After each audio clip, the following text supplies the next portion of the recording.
अक्सर राजपूत युवा रंगड़ नाम सुनते ही चिढ़ पड़ते हैं।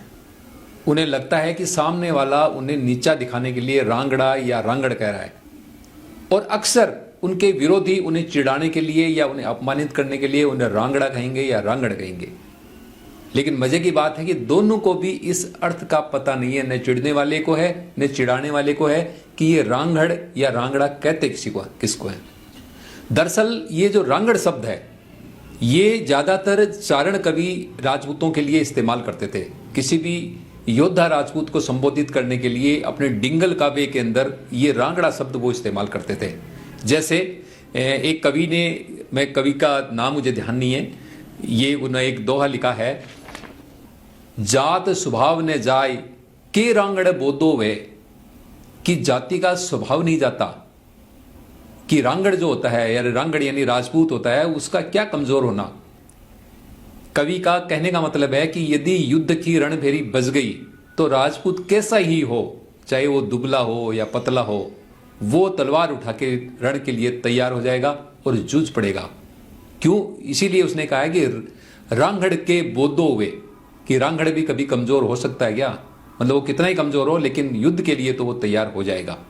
रण माचियां आए रीठ बजावे राजिया, कि जब रण भेरी बज जाएगी तो कैसा भी राजपूत हो, कितना ही कमजोर हो, वो तलवार लेके रणभेरी के अंदर वहां पे मतलब तलवार बजाने के लिए तुरंत हाजिर हो जाएगा। ये जाति का स्वभाव है। यहाँ पे कवि ने जो रांगड़ शब्द है वो राजपूत के लिए प्रयोग किया है। ऐसे ही एक कवि ने और डिंगल भाषा के अंदर ही ये रांगड़ शब्द का प्रयोग किया है। ये मैं आपको पढ़ के सुनाता हूं।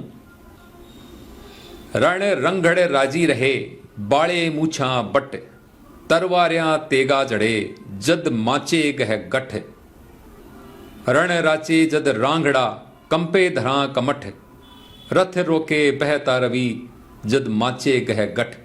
इसके अंदर भी कवि ने ये जो रांगड़ा शब्द जो है वो लिया है कि रण राचे जद रांगड़ा कंपे धरा कमठ, कि जब रांगड़ा जब रण रचता है या रांगड़ा जब युद्ध में अपना कौशल प्रदर्शित करता है, युद्ध में अपनी वीरता प्रदर्शित करता है, तो यहाँ की जो धरा है वो भी कंपायमान हो जाती है। तो एक तरह से ये जो रांगड़ा शब्द है ये सम्मान दिया गया है एक योद्धा को, इसी के द्वारा। मैं बाद में ये बताऊंगा कि ये शब्द क्या है, इसका मतलब क्या है, ये भी मैं आगे इस वीडियो में बताऊंगा।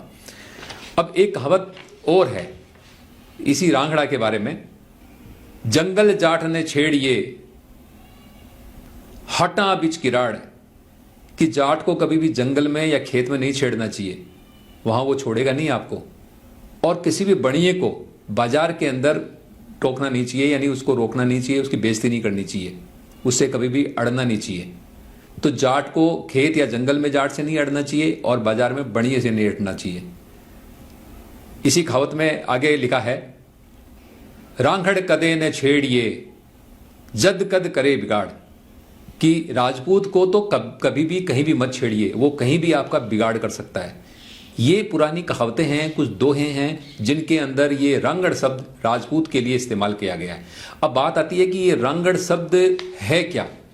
दरअसल रांगड़ शब्द ये बना है, रांगड़ का मतलब है रण घड़, रण और घड़, ये दो शब्द मिला करके ये रांगड़ शब्द बना है।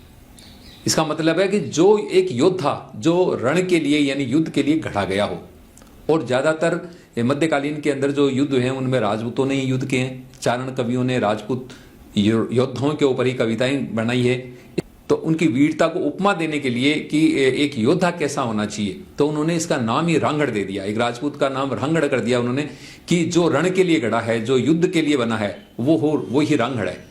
तो मेरा कहने का मतलब था कि जो युवा रांगड़ कहने से चिढ़ते हैं वे चिढ़े नहीं, ये आपके लिए एक सम्मानजनक शब्द है। और जो चिढ़ाने वाले हैं उनको भी नहीं पता कि ये उनको सम्मान दे रहे हैं, बेशक वो चिढ़ा रहे हों लेकिन वो अनजाने में ही एक सम्मान प्रदर्शित कर रहे हैं।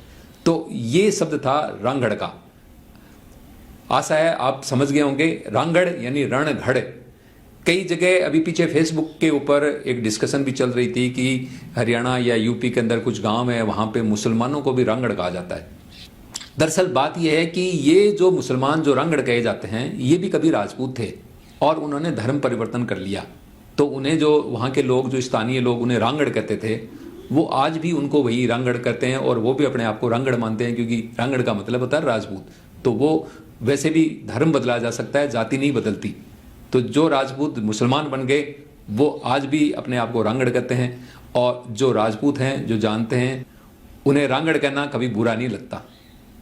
बचपन में हमें भी क्लास के अंदर रांगड़ कह करके बच्चे चिढ़ाते थे, हम चिढ़ जाते थे, लेकिन उसके बाद जब इस शब्द का पता लगा तो एक मैं घटना बताता हूँ। मेरे एक पैर के अंदर नस में दर्द था, तो मुझे किसी ने भेज दिया डीक के पास, एक जाट पहलवान के पास। उसने मेरा पैर मरोड़ करके मेरी नस खींचनी थी, तो वो बहुत दर्द भरा, मतलब एक तरह से दर्द भरा इलाज था। तो मैंने उसको कहा भी, मैंने कहा यहाँ तो इतना दर्द होगा, मैंने तो कभी एक्सरसाइज भी नहीं की है, तो मेरी टांग तो मुड़ेगी नहीं। तो उसने कहा भाई तू शेखावटी का रांगड़ है, इतना दर्द भी नहीं सहन कर सकता क्या? और उसका इतना कहते ही मुझे इतना संबल आया कि मैं वो दर्द सहन कर गया। और उसके बाद जब वहाँ लोग खड़े थे, उन्होंने कहा कि साहब आपने इतना ज़बरदस्त इनका पैर मरोड़ दिया, इन्होंने तो चूत तक नहीं की। तो वो जाट पहलवान था, वो हंसा और उनको जवाब देने लगा कि ये शेखावटी का रांगड़ है, इनको दर्द वर्द का इतना असर इनके ऊपर नहीं हो सकता। तो ये शब्द है रांगड़, जो एक सम्मानजनक शब्द है। आगे से कभी भी जब आप रांगड़ कहें तो चिढ़े नहीं, मुस्कुरा कर सामने वाले को जवाब दें। धन्यवाद।